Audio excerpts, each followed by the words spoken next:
En las montañas de Wudang, donde la niebla danza con los picos y los templos antiguos parecen tocar el cielo, vivía el maestro Li, un hombre cuya reputación era tan grande como las propias montañas. No era solo un maestro de Kung Fu, para muchos, era la encarnación misma del arte. Su estilo, el puño de la serpiente y la grulla, era un ballet mortal, una combinación de fluidez y precisión que dejaba a sus oponentes desarmados sin siquiera lanzar un golpe contundente. Durante décadas, la paz había reinado en su escuela. Sus días transcurrían entre la meditación al amanecer, la enseñanza a sus discípulos y el cuidado de su jardín de bambú. El sonido de los puños cortando el aire y los pies deslizándose por el patio de entrenamiento era la única música que necesitaba. Sus alumnos lo veneraban no solo por su habilidad, sino por su sabiduría. El verdadero combate, solía decir, no se gana con la fuerza, sino con la calma. El río desgasta la piedra no por su poder, sino por su constancia. Pero la calma, como el agua de un estanque, puede ser perturbada. Un día, llegó un extraño. No llegó como un peregrino en busca de sabiduría, sino como una tormenta que amenaza con arrasarlo todo. Su nombre era Kale, un luchador del oeste, de músculos tensos y una mirada que ardía con la ambición de un fuego incontrolable. Vestía de negro y su estilo de lucha era brutal, directo y sin la gracia que Lee apreciaba. Era una fuerza de la naturaleza, pura potencia. Kael no pidió una audiencia, la exigió. Se plantó en medio del patio de entrenamiento y con una voz que retumbó como un trueno, desafió al maestro Lee. Oído hablar del gran maestro Lee, la leyenda de Wudang. He viajado miles de kilómetros para demostrar que las leyendas no son más que historias para dormir a los niños. Enfréntate a mí y demuestra si tu arte puede resistir la fuerza bruta. A los discípulos de Lee, indignados, se interpusieron, listos para defender el honor de su maestro. Pero Lee, con un simple gesto de su mano, los detuvo. Sus ojos, normalmente serenos, estudiaron a aquel. No vio a un enemigo, sino a un hombre consumido por su propio poder, un prisionero de su ego. «Acepto tu desafío», dijo Lee con una voz tranquila que, sin embargo, silenció todo el patio. «Pero bajo mis condiciones. El combate no será aquí, donde la energía de la enseñanza reside. Será en la cima del pico del dragón al amanecer, en 3 días. Y no lucharemos hasta la derrota, sino hasta el entendimiento». Kael soltó una carcajada. ¿Entendimiento? El único entendimiento que conocerás será el de mi puño.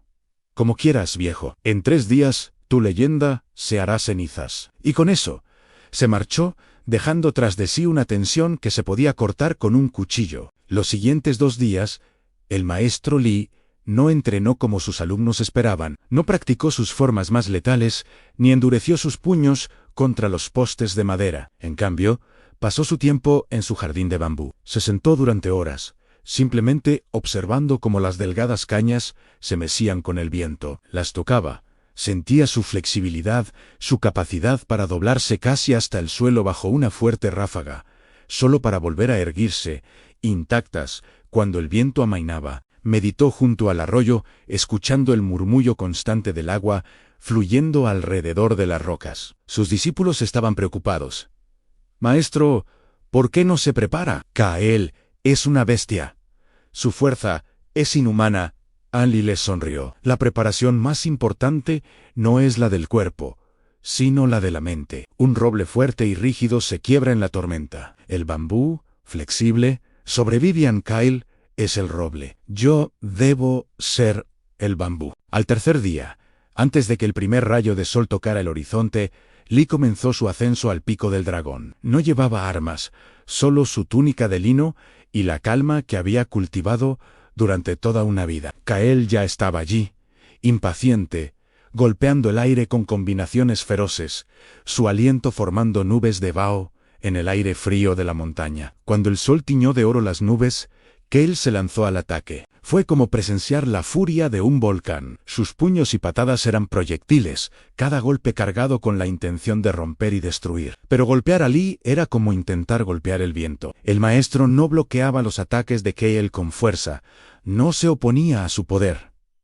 En lugar de eso, Fluía, se movía como una hoja en un arroyo, usando la propia energía de Hel para desviarlo. Cuando Kale lanzaba un puñetazo, Lee no lo detenía, sino que guiaba suavemente su brazo, haciendo que el golpe se perdiera en el vacío. Cuando Kale lanzaba una patada devastadora, Lee se deslizaba hacia un lado, tan cerca que casi podía sentir el aire desplazado, y el pie de Kale solo encontraba espacio vacío. Durante casi una hora, la escena se repitió. Cada vez más frustrado y fatigado, atacaba con una furia creciente. El sudor perlaba su frente y su respiración se volvía pesada. Lee, por otro lado, parecía no haberse movido en absoluto. Su respiración era profunda y regular, sus movimientos eran mínimos, eficientes, casi sin esfuerzo. No había devuelto un solo golpe. Finalmente, Kyle, agotado y cegado por la rabia,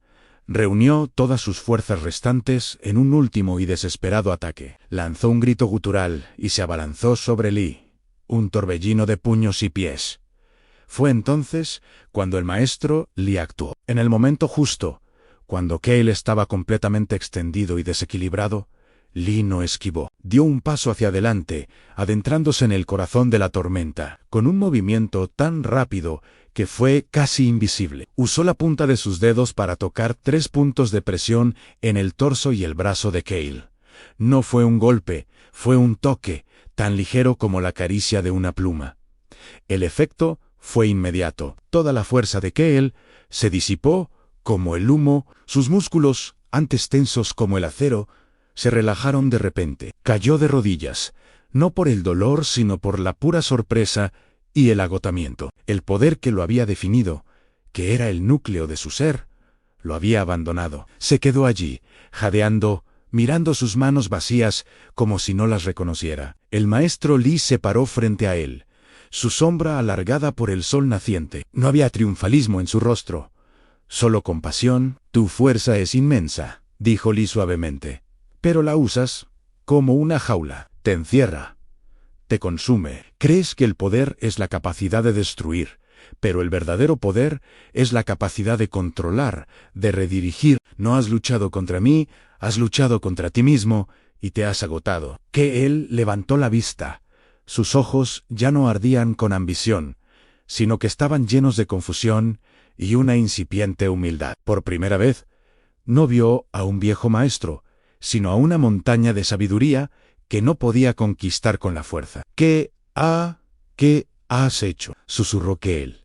Lee extendió una mano para ayudarlo a levantarse. Te mostré que hay una fuerza mayor que la tuya. No es la mía. Es la fuerza de la naturaleza. La fuerza de ceder, de fluir, de ser como el bambú y el agua. Te mostré que, para ser verdaderamente fuerte, primero debes encontrar la calma. Kale aceptó la mano de Lee y se puso de pie, ahora con el cuerpo y el espíritu transformados. Miró el sol que se alzaba sobre las montañas, y por primera vez no vio un objetivo a conquistar, sino una belleza que simplemente era.